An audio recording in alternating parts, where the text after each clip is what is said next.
ሮቤል እንደፎከረ አድርጎታል። ቅንጅርቴን ቆላልፎ ወደ ሳሚ ቤት አምጥቶ በር ላይ ጥሎት እሱ ተሰውሯል። በስከ መጨረሻም ለሳሚ ተደውሎ ቅንጅርቴ በር ላይ እንደወደቀ እንደውም ስሙንም ሳይጠራ አስክሬን በር ላይ አድርጌልሃለሁ ብሎ ነበር የደወለለት። ሳሚም ወደ ደጅ ሲወጣ ከበሩ ስር ነበረ ቅንጅርቴ ተጥሎ ያገኘው። ወጥቶ እንደተለመደው ግራ ቀኙን ቢያይ ምንም አይነት ሰው የለም። ግራ ተጋብቶ ሳሚም ወደ ቅንጅርት ጋር ሲሄድ ቅንጅርት መናገርም ሆነ መንቀሳቀስ አይችልም። ራሱን ችሎ መሄድ አይችልም። ሰው ካላንቀሳቀሰው በስተቀር በፍጹም እሱ ምንም ሰውነቱ እንዳይታዘዝ አድርጎታል። እናም ሳሚ ግራ ተጋብቶ በስከ መጨረሻ ላይ ጥያቄውንም ጠየቀው። ምንም መልስ ስላላገኘ ከቅንጅርት ላይ ስለዚህ ያለው አማራጭ መጮህና ማልቀስ ነበር። እዛ ጋር ሉሲም ታግታለች። ሉሲንም ከዚህ በፊት እጣቷን ቆርጦ እንደላከለት ሲያስታውስ እሺ እሷን እጣቷን ቆርጦ ላከልኝ፣ አንተን ደግሞ እንደዚህ ቆላልፎ ላከልኝ። ቆይ አንተ በምን ዳህ ነው? በእኔ የተነሳ በምን ኃጢአትህ ነው እንደዚህ የተደረከው? ሲል ሳሚ እጅጉን ተበሳጭቶ ሲያለቅስ በስከ መጨረሻ ቀና ብሎ ለማየት ሲሞክር ቅንጅርት አልቻለም። እንደምንም ብሎ ወደ ቤት ያስገባውና ሶፋ ላይ ካስቀመጠው በኋላ ቆይ ግን እንደው ምንድነው የተፈጠረው? እስኪ እባክህ ንገረኝ ወንድሜ፣ ምንድነው የሆንከው? ይለዋል። ቅንጅርትም ጭንቅላቱን ከመወዝወዝ ውጭና አይኑን ከመግለጥና ከመዝጋት በስተቀር ሌላ የሚያውቀው ነገር የለም። መናገርም ሆነ ምንም ማድረግ አይችልም። ግራ የተጋባው ሳሚ ምግብ አብስሎ ለቅንጅርት ሊያጎርሰው ቢሞክር በፍጹም ምግብ እንደማይበላ ይነግረዋል። አፉን ግጥም አድርጎ መክፈትም አልቻለም። ግራ ተጋብቶ ሳሚ አሁንም አንገቱን ደፍቶ ማልቀስ ጀመረ። በምን ኃጢአታችሁ ነው እናንተ በእኔ የተነሳ እንደዚህ የምትሰቃዩት? ቆይ ይሄ የተረገመ ሰውዬ ግን ምን እያደረገ ነው? ምንድን ነው ይላል። ሮቤልም ደውሎ እይውልህ አሁን ደግሞ የጮኛህን አስክሬን አምጥቼ እንደ ቅንጅርት በር ላይ ሳልጥልል በፊት የምትታዘዘውን ስራ በአግባቡ ስራ። የቅንጅርት ኪስ ውስጥ ብልቃጥ አስቀምጭልሃለሁኝ። ብልቃጡን አውጣና እሱን ምን እንደምታደርገው ለአንተ ማስረዳት አይጠበቅብህም። መናገርም የለብኝም። ታውቀዋለህ ስራህን። አሁን ለቤዛ ነው። እሱን ምንም አያደርጋትም። እንደ ቅንጅርቴም አያደርጋትም። ምናልባት እጇን እና እግሯን ለተወሰነ ጊዜ ሽባ ያደርጋት ይሆናል። ከዛ ባለፈ ግን አይገላትም። ምንም የጎዳ ነገር አያደርጋትም፣ አያደርስባትም መድኃኒቱ ይለዋል።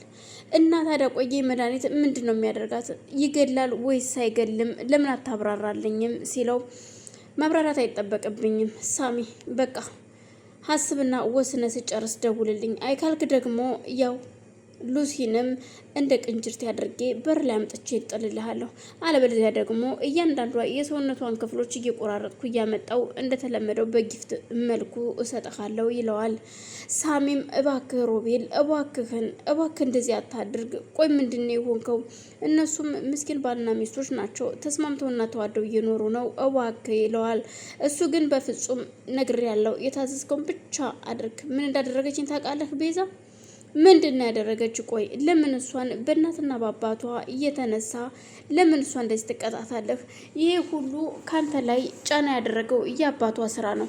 ስለዚህ የአባት ስራ እንዴት ለልጅ ይከፈላል? አባቷን ብታገኘው እሺ፣ ግን ደግሞ አባቷ በህይወት የለም። እች ልጅ ምን የምታውቀው ነገር አለና ነው እዚች ምስኪን ላይ እንደዚህ አይነት ግፍ የምትፈጽመው? እባክህ ሮቤል ሲለው አንተን አያገባህም፣ ምራቋን ተፍታብኝ ነው የሄደችው።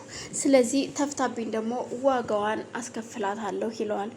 ለማንኛውም ስጨርስ ደውልልኝ ይልና ሮቤልም ስልኩን ይዘጋበታል።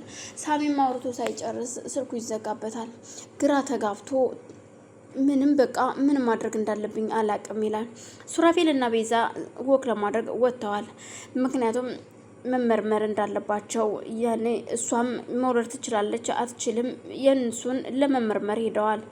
እናም ሲመረመሩ እሱ መውለድ እንደማይችልና ምንም ነገር ማድረግ እንደማይችል ይነገረዋል። እሷ ግን ተስፋ እንዳላት ደግሞ ተነግሯታል። እናም ቤዛ በሱ ተስፋ ቆርጣለች። በቃ ይኸውልህ የኔ ውድ፣ አሁን ላይ ስላለፈው ነገር መጨነቅ የለብንም። አሁን ላይ ማድረግ ያለብንን የሆነ ነገር ማድረግ አለብን። የሆነ ነገር አስቤ ነበር ስትለው እኮ ምንድን ነው ንገሪኝ ሲላት፣ ይኸውልህ ምናልባት አንተ በሀሳቤ ላትስማማም ትችላለህ፣ አላቅም። ግን ደግሞ ለምን ሌላ ፕሮሰስ አንጀምርም ስትለው እኮ የምን ፕሮሰስ ነው የምንጀምረው? እስኪ ንገሪኝ አብራርተሽ። አይ እንደውም በቃ ይቅር ስትለው ለምን ደስ ይኛልሽ? የደበቅሽ ነገር አለ ማለት ነው? የደበቅሽ ነገር አለ ማለት ነው? በፍጹም የደበቅኩህ ነገር የለም። ግን ደግሞ ያው ያልኩህ ለምን ፕሮሰስ አንጀምርም ስትለው ማለትም ያኔ ጉዲፈቻ አምጥተን እናሳድግ ልትይኝ ነው ሲላት፣ አዎ እንደዛ ቢሆን ምን ችግር አለው? ምክንያቱም አንተም መውለድ አትችልም፣ ያው ተነግሮሃል አይደለ? ግልጹን እኔ መናገር አይጠበቅብኝም ስትለው፣ አዎ እሱ ልክ ነሽ፣ ግን ደግሞ ለምን የዶክተሮቹን ሳይሆን የፈጣሪን ለምን አንጠብቅም ይላታል። እሱ ልክ ነህ፣ እሱ እንዳለ ሆኖ ግን ደግሞ ለምን ልጆች አምጥተን ብናሳድግ ቤተሰብ ያስፈልገናል። ስለዚህ ለምን እንደዛ እናደርግም? ግዴታ እኔና አንቺ ቤተሰብ አይደለንም ማለት ነው ሲላት፣ እሷም አይ እንደዛ ማለቴ ሳይሆን ይኸውልህ ሱራፌል፣ ልጆች አምጥተን ብናሳድግ በተለይ ሴት ልጅ አለ ደግሞ መንታዎች ደግሞ ቢሆኑ በተለይ ይመረጣል ትለዋለች።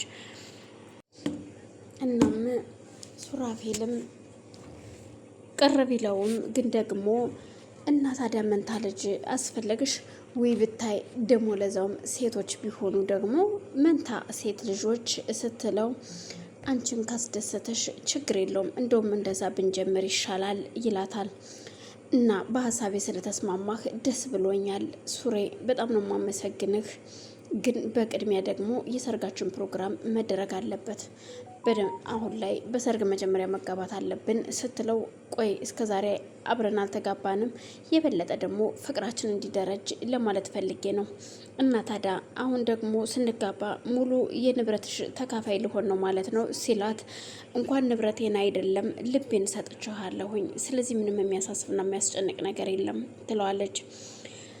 ሮቤል ያገታቸውን ሰዎች ሁሉ መግደልና